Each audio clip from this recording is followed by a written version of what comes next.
Glore! Hey, Buddy Bone! It is great to be back in the Cincinnati area. For the last 8 years, I was living in Chicago, and during that time, the Blackhawks won the Stanley Cup 3 times.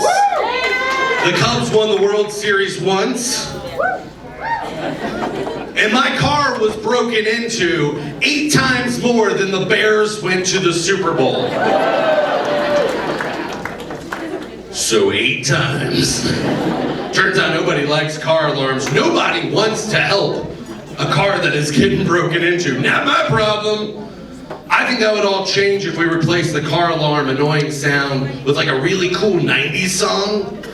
So it's late at night, someone's busting into your car, and all of a sudden, you are my fire,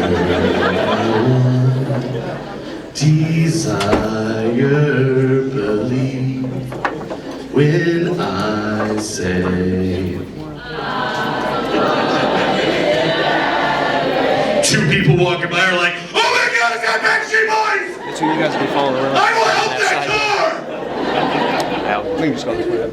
I was born and raised in Kentucky.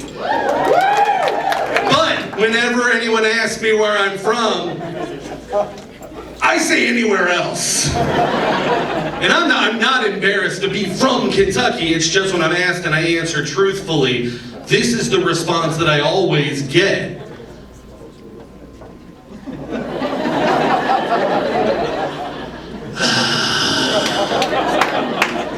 You're from Kentucky. Isn't that where the Creationist Museum is? And I'd say, yes, it is. One day, it wasn't there. But then the next, bang! There it was, just out of thin air. That's a creationist joke. Creationists believe that God was basically a gay interior designer. Came down to this blue marble and was like, oh, put a tree there, put a river there. Cavemen, oh. Let's have them ride dinosaurs, I'm done. I think it's ironic that Kentucky has a Ark exhibit that got flooded a month ago. We need to start believing in scientists or meteorologists. Kentucky's got a great sense of humor. You know this if you've ever looked at a Kentucky map. Kentucky has cities named like London, Paris, Monticello, Florence. These are basically exotic places that true Kentuckians will never get to visit. Fun growing up though. Coming back to school, my friends would be like, Ricky, where did you guys go on vacation this summer? And I'd be like, oh, check this out. My family went to Florence, Kentucky. I also went to high school in Kentucky. I went to Campbell County High School. Wasn't that prestigious when I went there. We were the Campbell County Camels. Our mascot's a camel. Our colors, purple and gold. You know, like the camel. I'm all for alliteration. I just wish that our mascot could have been something a tad bit more intense. Like the Campbell County Cobras. Or the Campbell County Canines. Or the Campbell County Cougars. And I'm not talking wildcat. I'm talking like older aggressive woman that preys on young men. That's intense. It was really bad because this is how we were announced at our football games. Ladies and gentlemen, give it up for your Campbell County Camels. Watch out, they spin. My brother Eric, I have 2 brothers, oldest John, middle Eric. Brother Eric is gay. He is out of the closet, living in Kentucky. Don't worry, he's safe. He came out actually in college in Florida, and when he came out, we were there visiting him. We were trying to think of the most Kentucky thing we could do as a family. So we went to a flea market. And when we were there, he took my mom aside and he's like, "Mom, I have something to tell you. I'm gay." And my mom took a deep breath and said, "Whatever you do, don't tell your dad and brother. This will ruin their vacation."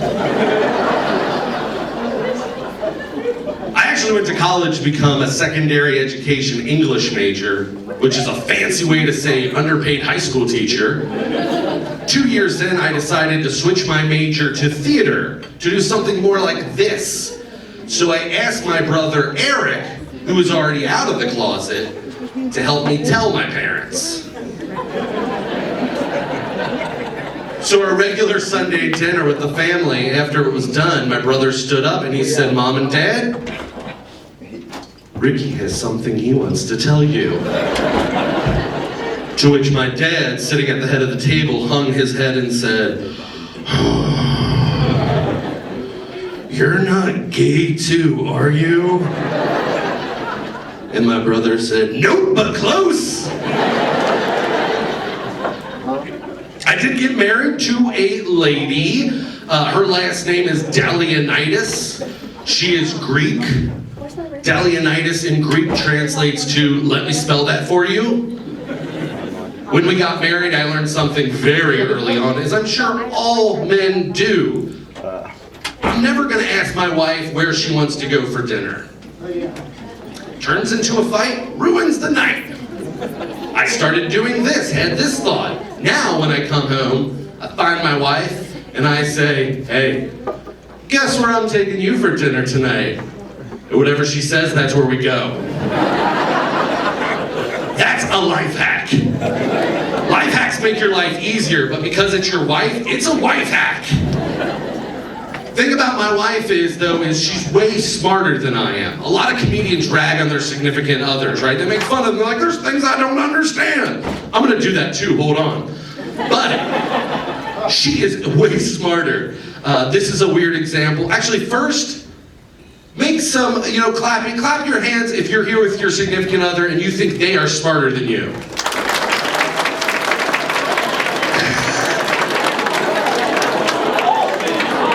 You didn't clap! What's your name? Justin. Sorry, Justin, that was a trick. Make Justin sleep on the couch tonight. He thinks he's smarter than you. You're looking at him like, "Justin, I know you're dumb as hell. I saw you reach in the garbage disposal for a pretzel the other day." My wife, smarter, knows when to say certain words, even when they're spelled the same, but have different pronunciations and meanings. For example, Polish and polish. I'm not sure when you're supposed to say one or the other. Like, I could go to a barbecue and be like, "Hey, I really want a Polish sausage."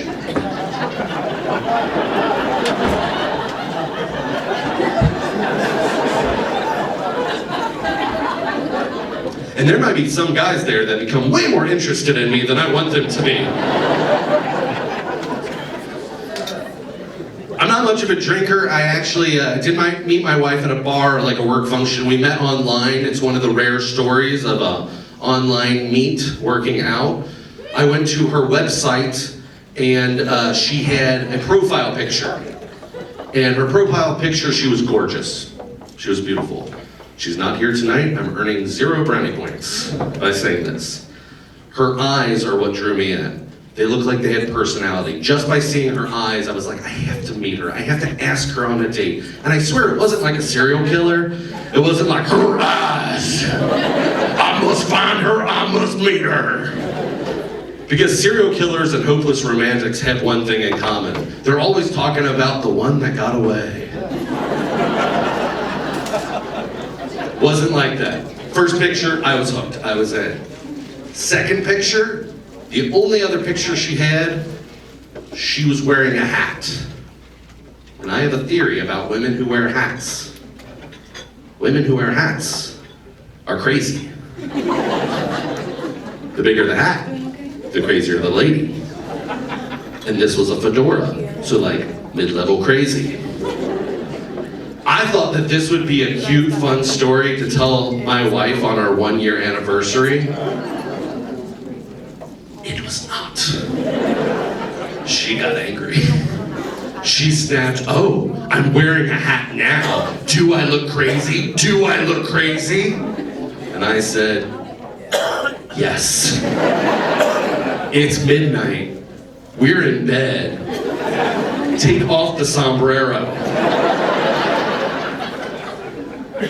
This is actually big news. Just last week, my wife and I welcomed our first child, our daughter, into our home.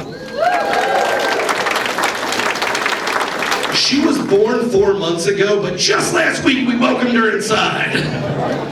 You don't want to willy-nilly just let a stranger into your home. And that's what babies are. They're the high-functioning stranger. Because all they're going to do is spend all of your money, eat all of your food, cry hysterically at like 3 o'clock at night, and poop all day, every day. But here's the thing is, I love my daughter, and I love talking to her, I love reading to her. I used to do impressions for my wife, all up until one day when she said, and I quote, "Stop." But now I have a baby, and babies can't talk. So I'll be there and I'll be like, I wonder what Sean Connery's favorite 80s song would be. And I'll sing to her, "You can dance if you want to. Or you can leave your friends behind. Because if your friends won't dance, and if they don't dance, well, they ain't no friends of mine." Or if she wants classics, I'll do some nursery rhymes. I'll do like Alan Rickman from Harry Potter, Professor Snape. "I'm a little teapot, short and stout. Here is my handle, here is my spout." Or Nicolas Cage, "Hickory dickory dock. The mouse ran up the clock struck one, the mouse ran down. Hickory dickory dock." John C. Reilly from Wreck-It Ralph. "Little Miss Muffet sat on her tuffet, eating her curds away. But then along came a spider that sat down beside her. That spider scared Miss Muffet away." Did we just become best friends? Seth Rogen. "Twinkle, twinkle, little star. How I wonder what you are. Up above the sky so high." Hi. And this is my last one. This is a weird one that my baby definitely doesn't understand. These are all of the US presidents in my lifetime. So from 1985 to now. Dramatically reading, 1 potato, 2 potato. 1 potato, 2 potato, and 3 potato, 4. 5 potato. 6 potato. 7 potato, more. 8 potato. 9 potato. 10 potato. Oh, okay, we got all the potatoes. We got the best potatoes. There's no collusion here. We're gonna build a wall around the potatoes. These potatoes had no Russian influence. Okay, no pollution. Great potatoes, tremendous. Thank you guys.